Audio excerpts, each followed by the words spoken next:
Hi అండి, welcome to GVS talks. మన TS వెబ్సెట్ examinations మే 2 నుంచి స్టార్ట్ అవుతున్నాయి కదా. అందరూ బాగా ప్రిపేర్ అవుతున్నారా? ఆల్రెడీ రివిజన్లోకి వచ్చేసి ఉంటారు మేబీ. ఈ ఈ ఎగ్జామ్ రాయడానికి చీప్ ట్రిక్స్ అని చెప్పి చాలా వీడియోస్ వస్తున్నాయి, చూసాను నేను.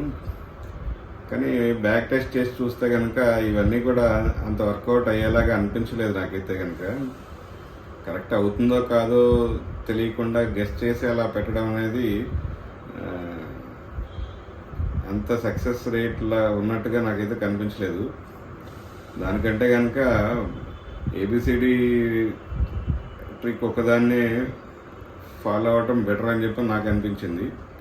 దాన్ని ఆల్రెడీ వేరే పాత పేపర్స్లో కూడా చూసినప్పుడు మ్యాక్సిమం 35 to 45, ప్రతి ఆప్షన్ కూడా 35 to 45 రేంజ్లో ఉన్నాయన్నమాట. ఎక్కడో 1-2 పేపర్స్ మాత్రం ఎక్కువ ఉన్నాయి, కానీ 95% కేసెస్లో ఇదైతే 35 to 45 రేంజ్లోనే ఉన్నాయి ప్రతి ఆప్షన్ కూడా. అందుకే మీకు కరెక్ట్గా వచ్చిన క్వశ్చన్స్ మాత్రం ముందు ఆన్సర్ చేసేసుకున్నాయి. దాంట్లో ఏ ఆప్షన్ అయితే తక్కువ పెట్టారో ఆ ఆప్షన్ సెలెక్ట్ చేసుకుని మిగిలిన అన్నిటికీ కూడా అదే ఆప్షన్ పెడితే కనుక బెటర్ రిజల్ట్ వస్తున్నట్టుగా కనిపించింది నాకైతే. కనుక ఒకసారి మీరు కూడా అబ్జర్వ్ చేయండి.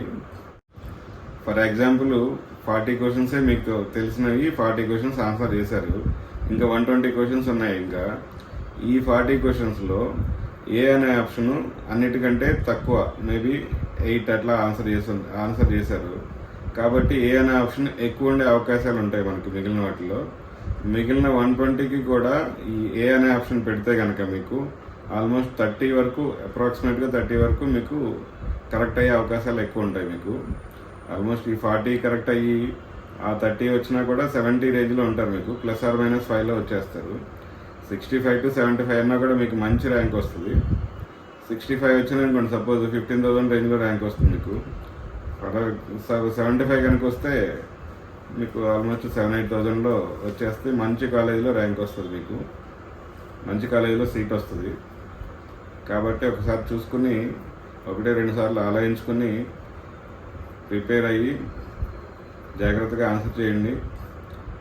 మంచి ర్యాంక్ తెచ్చుకోండి, మంచి కాలేజీలో సీట్ తెచ్చుకోండి. Thank you.